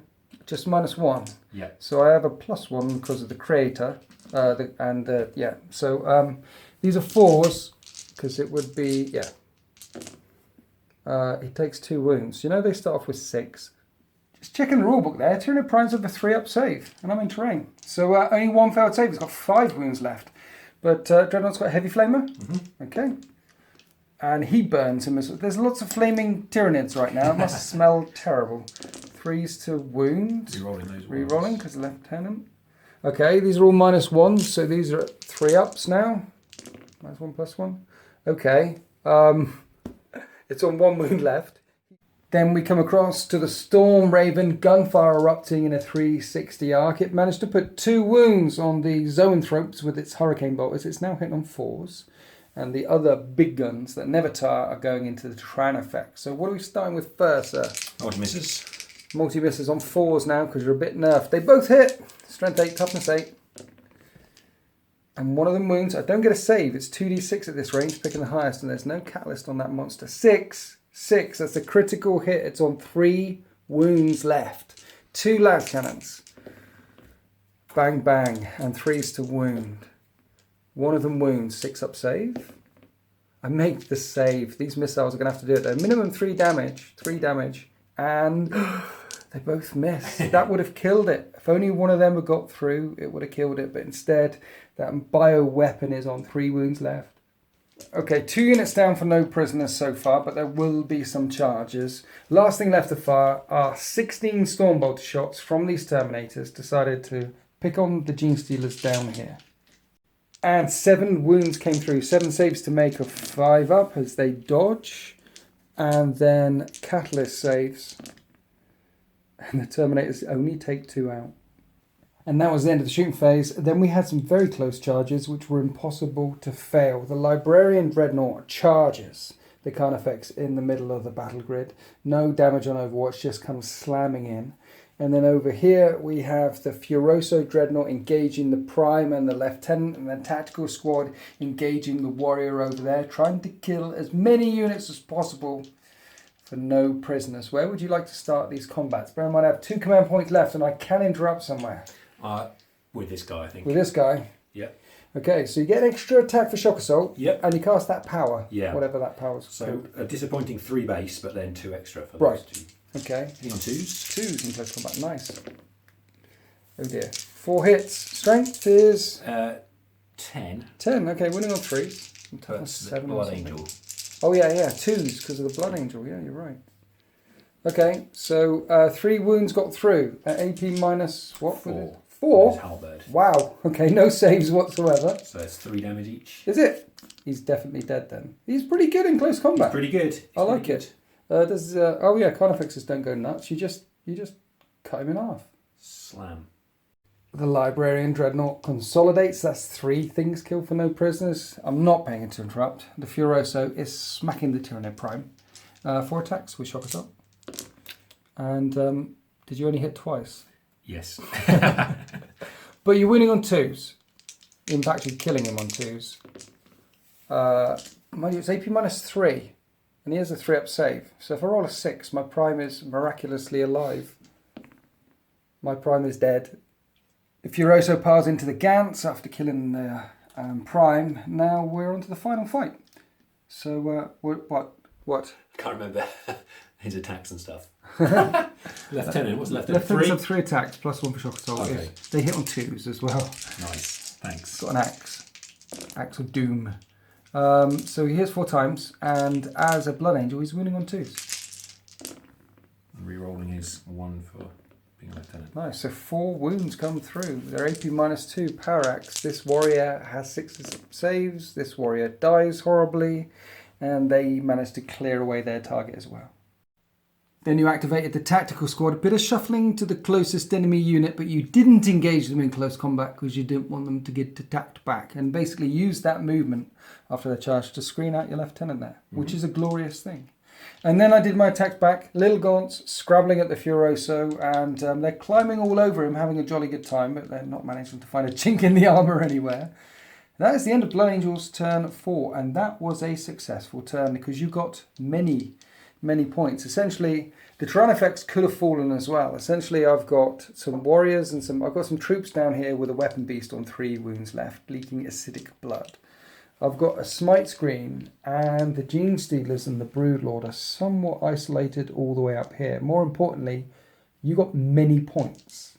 You got a point for Master the Warp, which is 8-5. You get a point for no prisoner, and D3 points for no prisoners, and D3 points for behind enemy lines. So 2 D3 points. Interesting. So first one is 2. Second one is 2. That's 5 extra points on top of the 6 for Master the Warp. 1 minute. That was 5 points. Just double checking. 12 points to 5 in favour of the Blood Angels. They have a commanding lead. They have board control. It is turn 4. The Tyranids now really need to pounce. But let's see what the card gods say, because the orders, it's all going to come down to these orders. Let's go to Tyranids, turn 4. Here is the will of the Hive Mind. Scour the skies and Big Game Hunter. Basically, take that Storm Raven out of the sky. A mission critical objective 5.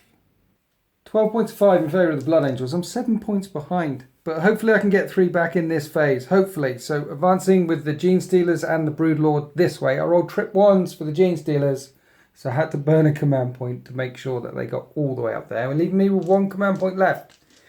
And take the Storm Raven out of the sky. So the Neurothropes with their, or the Zoanthropes with their Super Smites should be able to tear that thing down. If not, I have a Psychic Scream.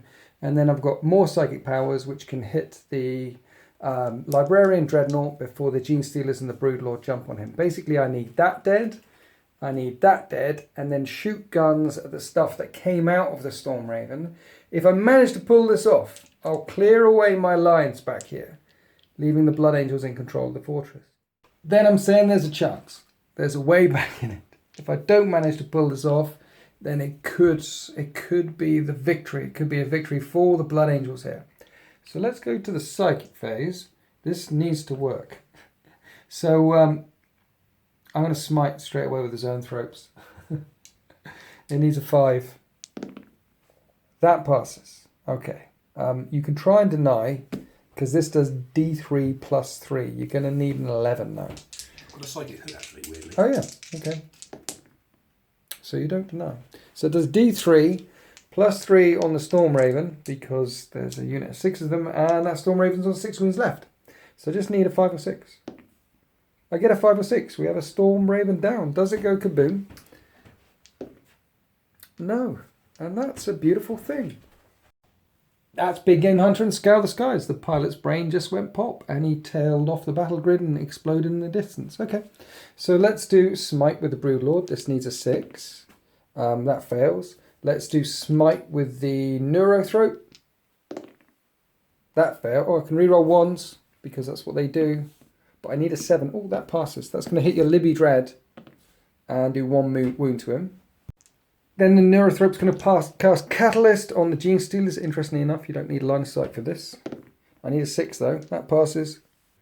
Right, so now the Zoanthropes are going to Psychic Scream. I need a 5 to hit him. That passes, which does D3 mortal wounds to the Libby Dreadnought. For 1 more, it's down to 7 left. Right, when it hits a Libby, a Psyker, you've got to roll under the leadership. Or if the result is higher than the leadership, in addition to that, yeah. So I've got to roll higher than your leadership. And if I beat your leadership, which is 9, he'll forget psychic powers because he'll have a really bad headache. That doesn't work, but that would have been cool. That would have, I mean, getting rid of Wings of Sanguinius would have been cool. But in the end, down to 7 wounds left. That's the end of the psychic phase. That's part 1. Part 2 is Gene Stealer's Broodlord jump on him. Well, that's part 3, because part 2 is kill all this stuff down here. So let's go on to the shooting phase. I'm going to fire Rupture Cannon point blank range into your Feroce Dreadnought, but unfortunately I'm hitting on 5s. So let's see if I get any hits. Finally that thing hits something, maybe because it's not flying around all over the place. 3 hits. 3 hits. Strength 10. Toughness 7. Yep. 3s to wound. 2 wounds at AP -3 on your Dreadnought. No 6-ups. No, 2d6 damage for 7 damage. It's got 1 wound left. So the Stinger Salvo needs to do this. 5s to hit. 1 hit. Strength 5, -1 AP. Doesn't wound. Right, need that Dreadnought dead. This unit can't shoot at him because this unit fell back. So it's onto the Warriors. I'll put the Venom Cannon into the Dreadnought and the Death Spitters into the Tactical Squad. The Venom Cannon has D3 shots. For 2 shots. It hits on 4s now my Prime is dead. And it misses. Death Spitters into Tactical Marines, 4s. 4 out of 12 hits. 3s to wound. Just 2 wounds at -1. I kill 1. That's the end of my shooting phase. That was a bit shocking. Taking the Storm Raven out the sky was good. But see, this thing has got loads of flamers on him, right? So if I charge him now on 1 wound left, I'm going to lose loads of guys when I come charging in. And in return, he's going to turn around and punch them and absolutely destroy them. So I guess, it is what it is. Instead, I need to come around here for charging. Much charging. This is part 3. Hit the...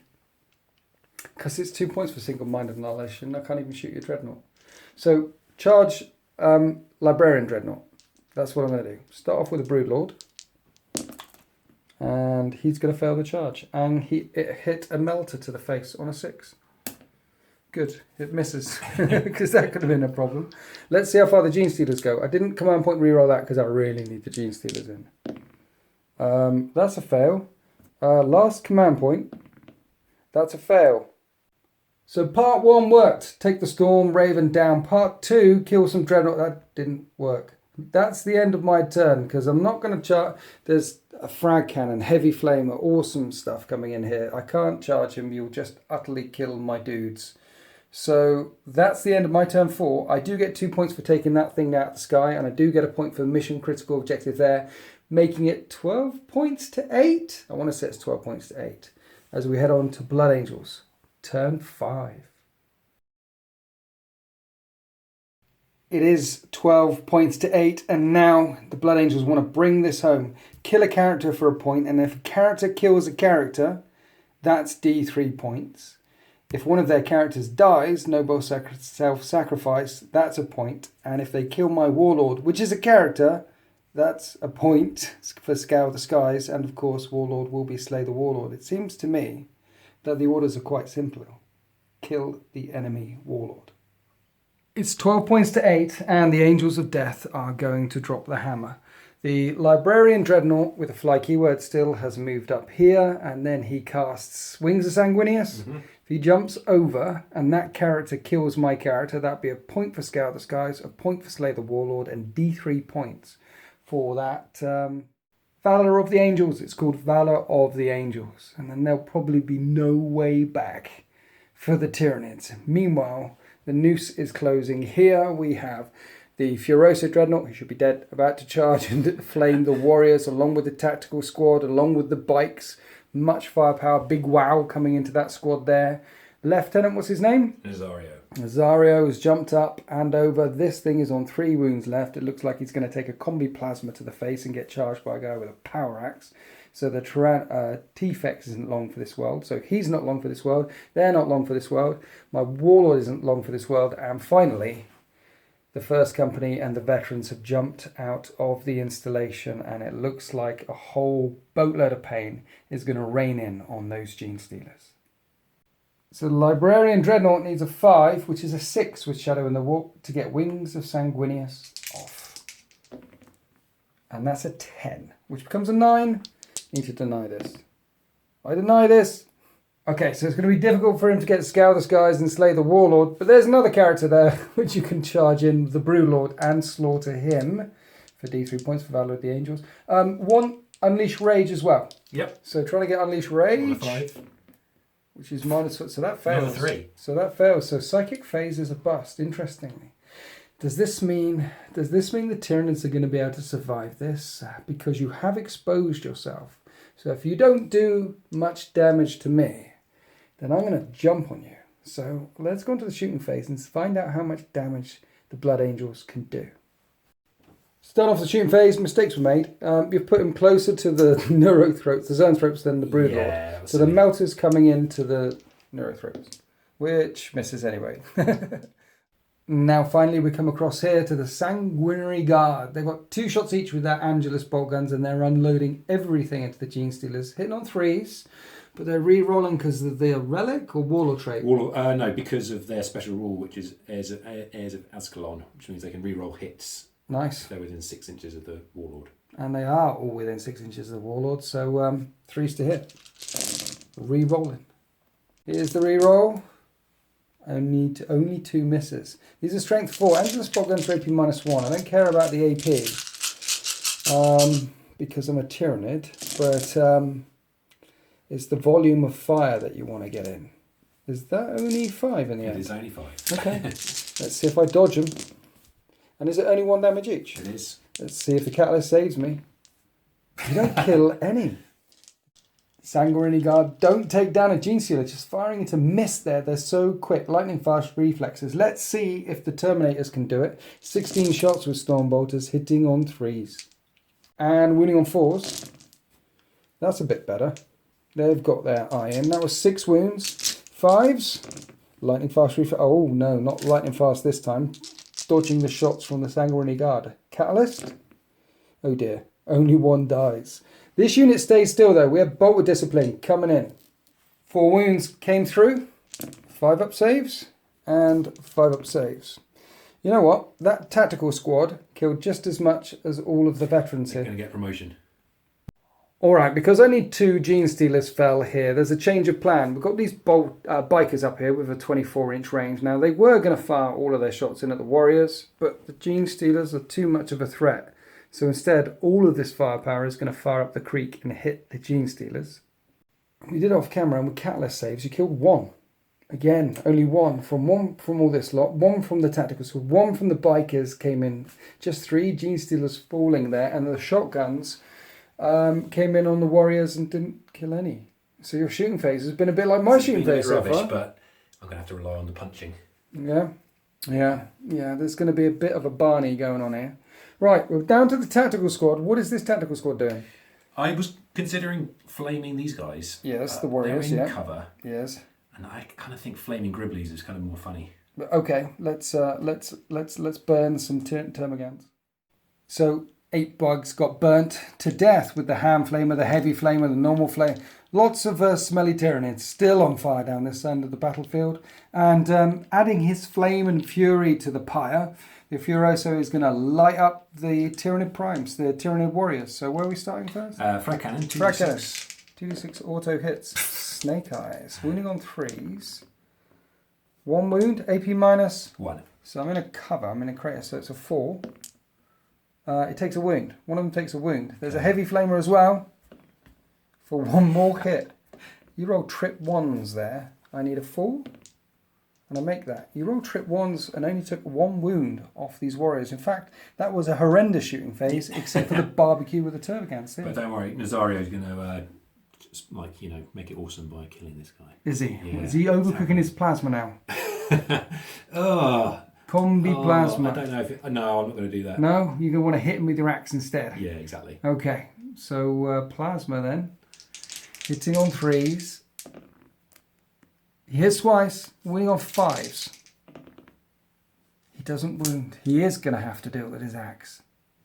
And that's the end of the shooting phase. Lots of little bug satellite. Not many Gene Stealers. We're going to have a lot of charges. Let's face it, Terminators and Sanguinary Guards should make short work of the Gene Stealers here. Don't roll Snake Eyes on these. The Terminators are automatically in though. Okay, so the Sanguinary Guard will get in as well. We'll do the rest of the charges up here. Your Feroce Dreadnought. I think I'm going to charge these first because he's only got a wound left in case he gets overwatched to death. Okay. We'll do Overwatch in a second, but let's see how far you charge, because there is a crater which will slow you down. Okay, so that slows down the charge. Let's do some Overwatch. Right, 1 Tactical Marine died on Overwatch. Now is your Furioso Dreadnought on 1 wound left going to charge these warriors.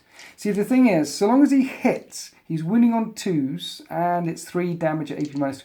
Basically, as soon as you get wounds through, you're killing them. Yeah, I think I'm going to do it. But if you don't charge, I'm killing you. Exactly, so I might as well. 1 wound. Well, let's do this Overwatch on camera. Because I failed to kill him in the shooting phase. I might better kill him in the Overwatch phase. This is a chunk of death spitters. 6s. I get 2 hits. Strength 5. Are you nervous? I am very nervous. Extremely. 5s to wound. No wounds. Right. Venom Cannon. D3 shots. Strength 8. Minus 2. D3 damage. D3 shots. For 3 shots. 6s. Nothing. Phew. But there's a crater. Don't roll Snake Eyes because you did it already. You'll be fine. You'll be fine.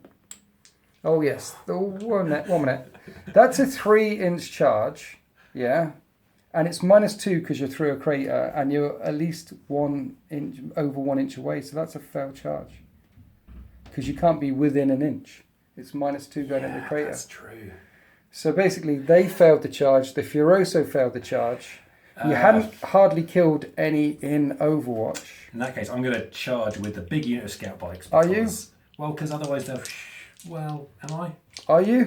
Oh, God, I don't know. Right, so you are charging in with the scout bikers. Yeah, I put a wound on Overwatch. And let's see how far these guys go. Not double 1 again, surely. Surely. Surely not. Oh, they're in.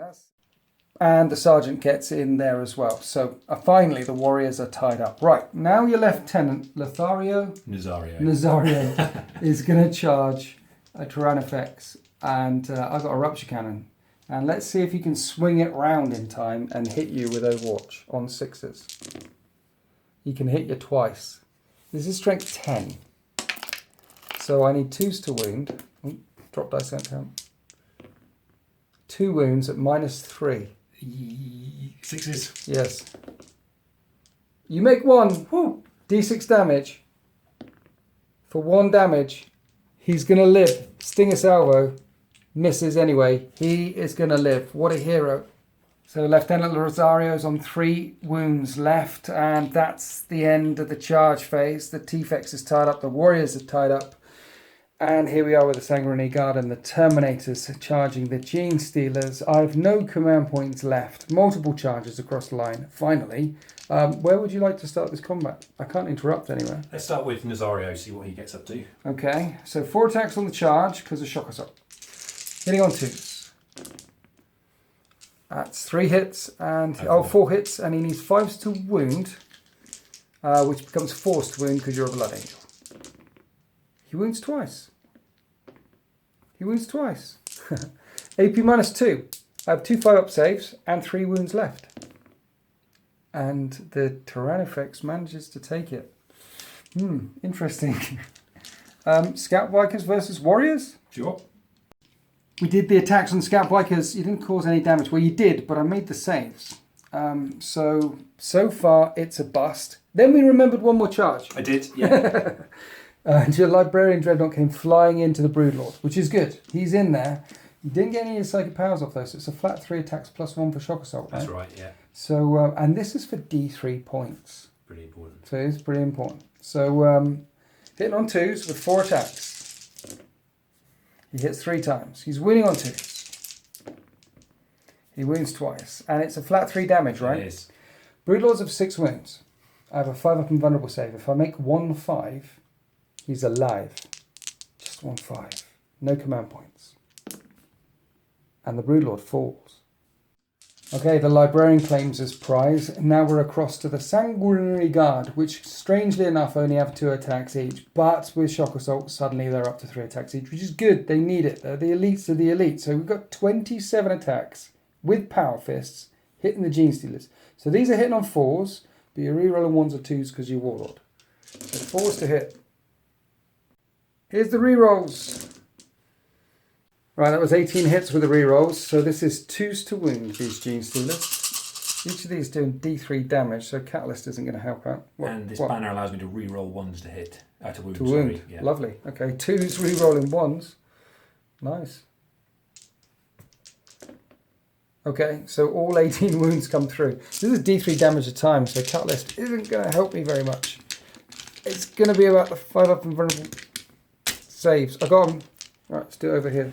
5s as they dodge, please.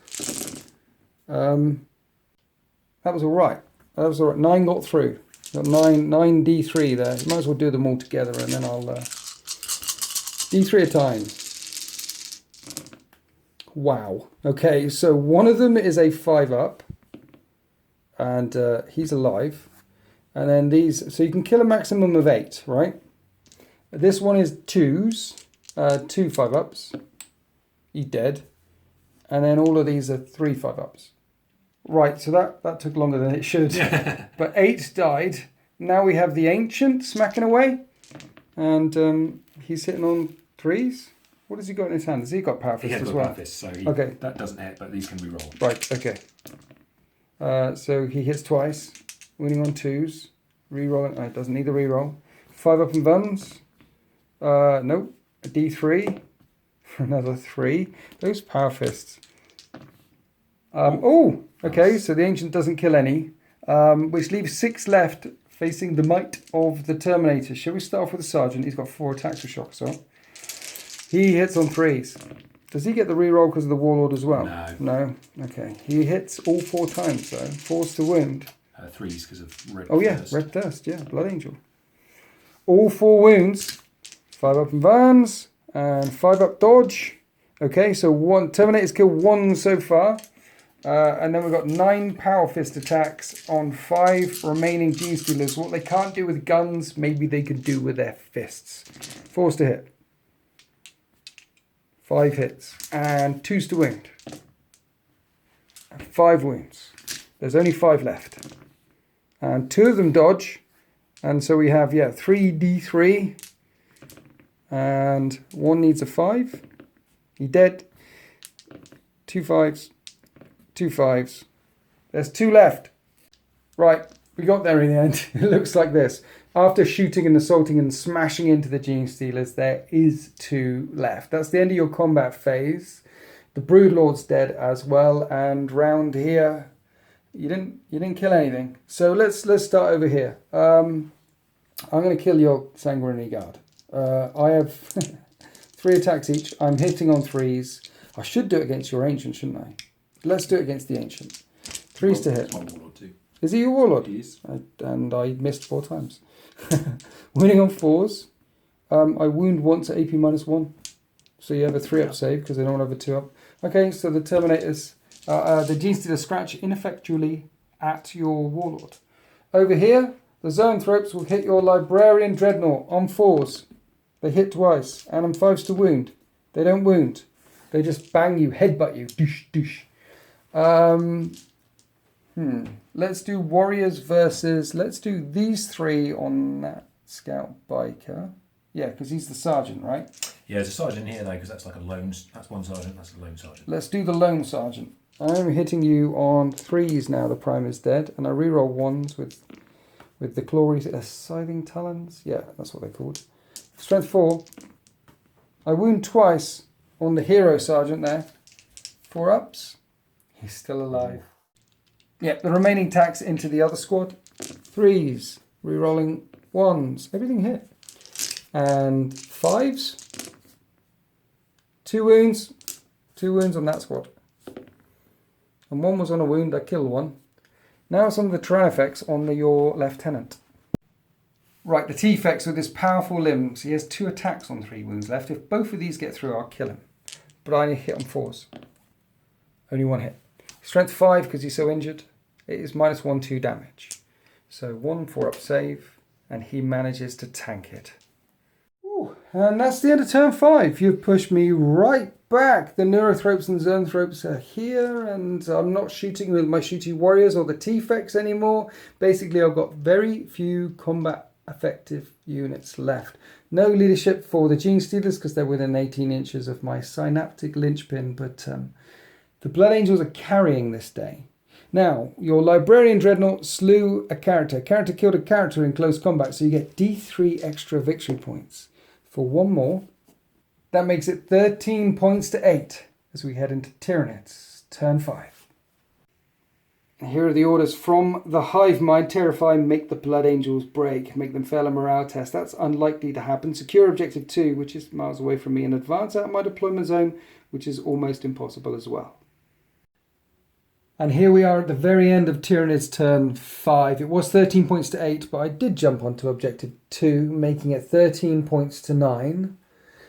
And then we did a lot of stuff. I'm protecting my Warlord with my Zoanthropes here, and I smitten and I Psychic Screened the Catalyst up as well, and hammered the Librarian Dreadnought with Psychic Powers, and he blocked some. And he's got 2 wounds left. I couldn't take him out. And then over here, the T-Fex fell out of combat, and the little bugs, just for spite, killed the Furiosa Dreadnought on 1 wound left because I wanted to kill a Dreadnought with Flesh Borers. So that happened, and then this fight continued between the warriors and the bikers. 1 biker died, 1 warrior died, and that is the end of turn 5. 13 points to 8. The Blood Angels are 5 points in the lead, and we've just had a look at the cards. We've just had a look at what can be scored next turn, and looking across the battlefield, I've got 2 Gene Stealers, I've got these guys, and I'm about to get engaged in close combat again. What I'm saying is, at this point, there is no way back for Hive Fleet Kraken to win this game. This is the way the world ends. And so I'm conceding it's a Blood Angels victory. The first company, when they finally jumped out of the installation, they made it count. Well, they didn't with shooting. They only picked a couple off, but they smashed that Gene Stealer blob there. That was impressive. How did it go? Yeah, it was really well. Like the first half of the game, it felt like you couldn't make a save, and I couldn't miss. Yeah. Towards the end, like some of the combat at the end, like the dice gods flipped it around a bit. But even still, went really, really well. I really liked the deployment idea. This third and the way it suddenly scaled up, and you came in, and then I came in. But I think you played that very well by zipping your Storm Raven over there. It stopped me bringing in a chunk of stuff over here. Yeah. Which meant that I had to come on this way, and then before I could respond too much, I did play cagey though. Do you think playing cagey and keeping some stuff back was a mistake? I don't know. I mean, you had such a long way to come. That's the trouble with the 6 inches at the edges. Yeah. And I know you can be up here, but you didn't have first turn, and by the beginning of your second turn, I'd sort of taken installation. Yeah. And I had a few more things to drop in. So no, I think you played it the right way, but the dice gods and deployment sort of really, going first was really helpful as well for me because I could sort of move in a bit faster than you. It allowed you to get where you needed to be. It allowed you to get your footprint down, and then you have harassing units, the Storm Raven, the Storm Talon, the guys inside it. It allowed you to push forward with your harassing units before. So I was already being harassed and already being nibbled at in my deployment zone while you're holding on to the fortress. Yeah, and then drawing a couple of lucky defend objective and things like that. It was a few really good cards as well. I mean, my cards were so bad I had to burn 2 command points just to draw another one. Yeah, exactly. And then I think there was a couple of shooting phases where I barely killed anything. So the luck wasn't with me that particular game, but it could have so easily gone one way, it could have so easily gone the other. I'm interested in that recon game though. I think I'll definitely play that again. It's good fun. It makes you have to think about things a bit differently, and some units that are really terrifying, like the Tyranids, become a bit less so when they have to walk onto the board and that kind of thing. It's a bit like... Oh yeah, and that T-Fex, instead of just standing at the back and firing out 6 shots straight away, it wasn't hitting on 3s until turn 3. with 6 shots. And these guys, the Zoanthrope, Neurothrope, I was worried about that for you. I thought, right, before this game begins, that's a lot of psychic battery, and you've got such an elite army. If I start nibbling away at these guys, you could be in trouble. But you deployed well. You came in and you kept away from them on purpose. You could have been, your blood was up. You could have come charging in at them and hurt them, but in return lost your elite forces. Yeah. So that's sort of the thing with blooding. Is the fluffy bit of me wants to always like leap forward and smash things. But occasionally you have to remember that they are Astartes and they will hold an installation if they can and that kind of thing, and then be a bit more tactical sometimes, unless they're Captain Sanguinius, in which case they run up and smack things with a hammer. But no, keeping these guys back and back and back, and then jumping in, that was a beautiful thing. It was a beautiful thing. It was a very interesting game. It went completely. I don't know. I've been confused. My brain has been all over the place. I've rarely played a game like it. The deployment was different. The cards were weird. It was. I'm confused. I've got a headache. I'm confused. I need a cup of tea. Yeah. Anyway, thank you so much for coming down. Thank you. I very much appreciate it. You're in the deployment zone, aren't you? I am. Yeah, absolutely. Did you enjoy the Champion of Chaos campaign? I did. No spoilers. Yeah, I was about to say something, and then I thought no spoilers. No, it was amazing. But do another one of those, definitely. I've got an idea for one more. Yeah.